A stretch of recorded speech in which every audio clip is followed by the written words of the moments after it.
প্রিয় উপস্থিতি, আমাদের মধ্যে উপস্থিত হয়েছেন বাংলাদেশ জাতীয়তাবাদী ছাত্র দলের সোনালী ফসল, বাংলাদেশ জাতীয়তাবাদী দল বিএনপির নির্বাহী কমিটির অন্যতম সদস্য জনাব আব্দুস সাত্তার পাটোয়ারি। এছাড়া উপস্থিত হয়েছেন বাংলাদেশ জাতীয়তাবাদী ছাত্র দলের সাবেক সাংগঠনিক সম্পাদক জনাব ইসাক সরকার। প্রিয় উপস্থিতি, এ পর্যায়ে বক্তব্য রাখবেন আজকের অনুষ্ঠানের প্রধান অতিথি বাংলাদেশ জাতীয়তাবাদী দল বিএনপির ভারপ্রাপ্ত চেয়ারম্যান, ছাত্র দলের সাংগঠনিক অভিভাবক জনাব তারেক রহমান। এই নেতা আছে? এই আন্দোলন সংগ্রামের কোন নেতা আছে? বলতো সেই নেতা তারেক তারেক তারেক তারেক রহমান। তারেক রহমান বীরের বেশে আসবে ফিরে বাংলাদেশে। মা মাটি ডাকছে, মা মাটি ডাকছে। বসতে হবে, এখন বসতে হবে, শুনতে হবে। বিএনপির ভারপ্রাপ্ত চেয়ারম্যান জনাব তারেক রহমান। ধন্যবাদ নাসির। বিসমিল্লাহির রহমানির রহিম। প্রিয় সহকর্মীরা, কেমন আছো তোমরা সবাই? আলহামদুলিল্লাহ।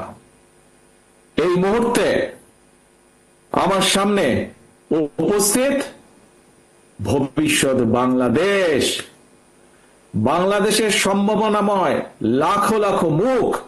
ইয়েস, তোমরাই আগামী দিনের বাংলাদেশ, ফ্যাসিবাদ মুক্ত বাংলাদেশে তোমরাই প্রতিষ্ঠিত করবে নিজেদের অধিকার। আজকে প্রবীণ যারা, তাদের এই অভিজ্ঞতা, পরামর্শ আর তোমাদের বিচক্ষণ এবং বুদ্ধিদীপ্ত ভূমিকায় নির্মিত হবে ইনশাআল্লাহ আগামী দিনের বাংলাদেশ, লাখো শহীদের আকাঙ্ক্ষার বাংলাদেশ। বাংলাদেশ জাতীয়তাবাদী ছাত্রদল বাংলাদেশ, বাংলাদেশ জাতীয়তাবাদী ছাত্রদলের আজকের এই মহাসমাবেশের সম্মানিত সভাপতি রাকিব, উপস্থিত বাংলাদেশ জাতীয়তাবাদী দলের সম্মানিত মহাসচিব জনাব মির্জা ফখরুল ইসলাম আলমগীর, উপস্থিত জাতীয় নেতৃবৃন্দ, মঞ্চে উপস্থিত, আমার সামনে উপস্থিত সমাবেশে অংশগ্রহণকারী লাখো তরুণ সহকর্মী বৃন্দ, ভবিষ্যৎ বাংলাদেশের সদস্যবৃন্দ, আসসালামু আলাইকুম। প্রিয় ভাই বোনেরা,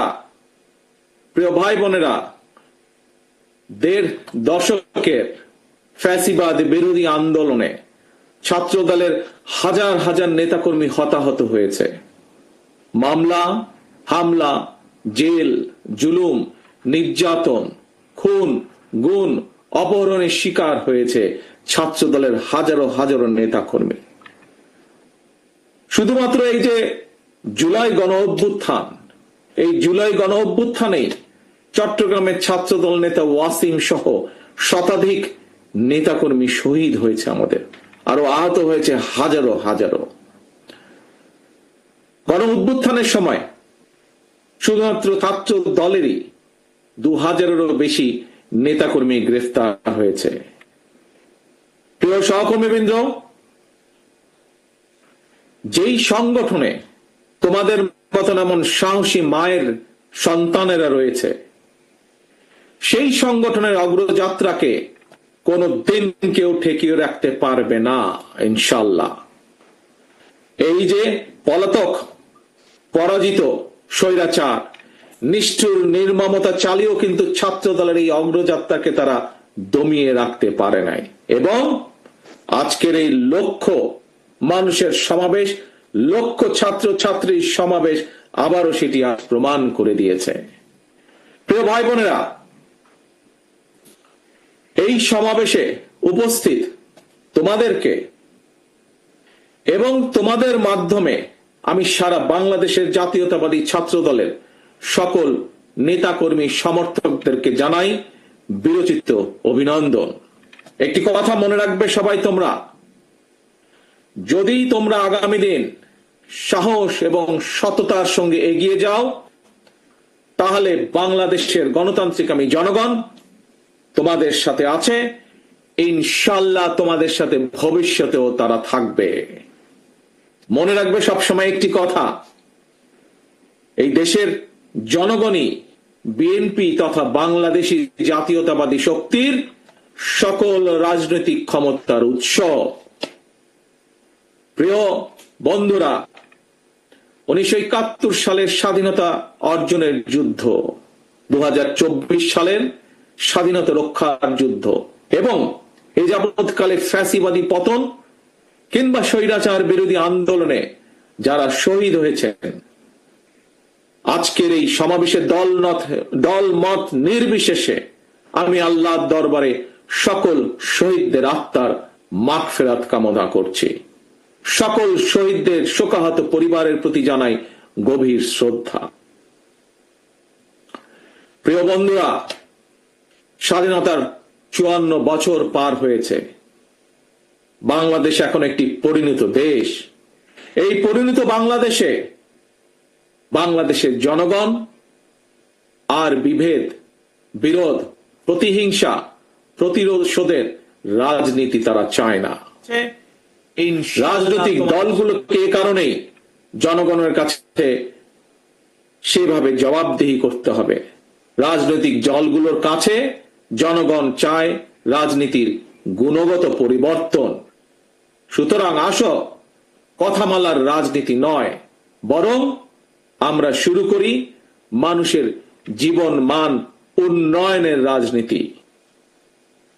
প্রিয় ভাই বোনেরা, জনগণের জীবন মান উন্নয়নের ক্ষেত্রে সবচেয়ে বড় ভূমিকা নিতে হবে ভবিষ্যৎ বাংলাদেশ, এবং সেটি হচ্ছে তোমরা।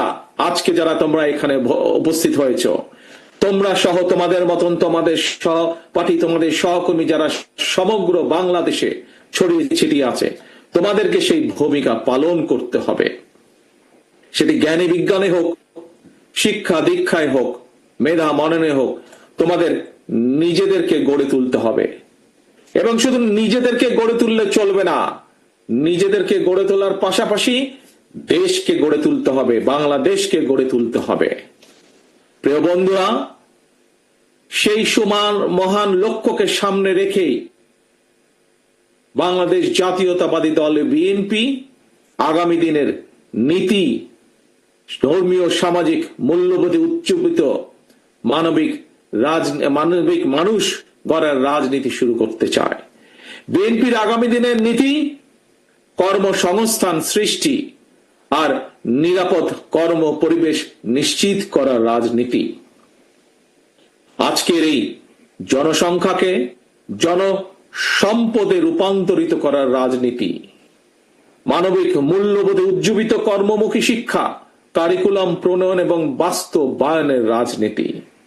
এই বিষয়গুলো যেহেতু তোমরা ছাত্র দল, তোমরা যেহেতু ছাত্র সমাজের অংশ, সেজন্যই আজকে তোমাদের সাথে সরাসরি সম্পৃক্ত এরকম 2-4টি বিষয় তোমাদের সামনে আমি তুলে ধরব।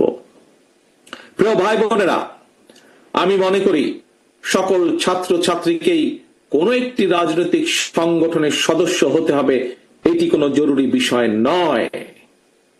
তবে প্রত্যেক শিক্ষার্থীকে যার যার অঙ্গনে সফল হওয়ার জন্য নিজেদেরকে যোগ্যতম হিসাবে গড়ে তোলার প্রচেষ্টা থাকা সবচাইতে বেশি জরুরি।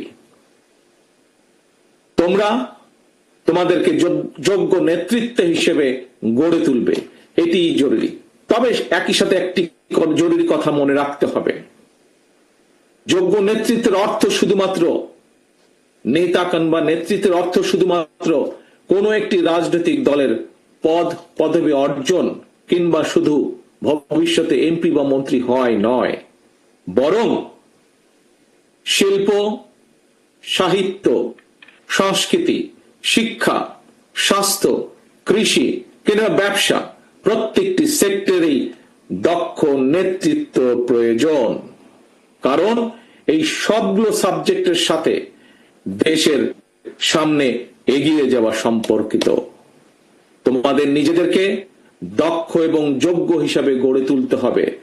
প্রত্যেকটা সেক্টরে তোমাদের যোগ্য নেতৃত্বই একমাত্র পারে আগামীর বাংলাদেশকে বদলে দিতে। শহীদদের কাঙ্ক্ষিত বাংলাদেশ গড়ে তুলতে। প্রিয় ভাই বোনেরা, প্রিয় সহকর্মীবৃন্দ, বন্ধুবৃন্দ, শিক্ষা জীবন শেষে একজন শিক্ষার্থী কিভাবে সহজে তার কর্মজীবন শুরু করতে পারে, এটি কিন্তু প্রত্যেকটি শিক্ষার্থী, ছেলে মেয়ে যেই হোক না কেন, প্রত্যেকটি শিক্ষার্থীর জন্য একটি অত্যন্ত চিন্তা বা ভাবনার বিষয়। ভবিষ্যতে শিক্ষার্থীদেরকে যাতে কর্মসংস্থান নিয়ে হতাশায় পড়তে না হয়, আমাদের দল বাংলাদেশ জাতীয়তাবাদী দল বিএনপি সেই আলোকেই শিক্ষা ব্যবস্থার সংস্কার এবং জব অপরচুনিটির জন্য কর্ম পরিকল্পনা বা প্ল্যানিং তৈরি করছে।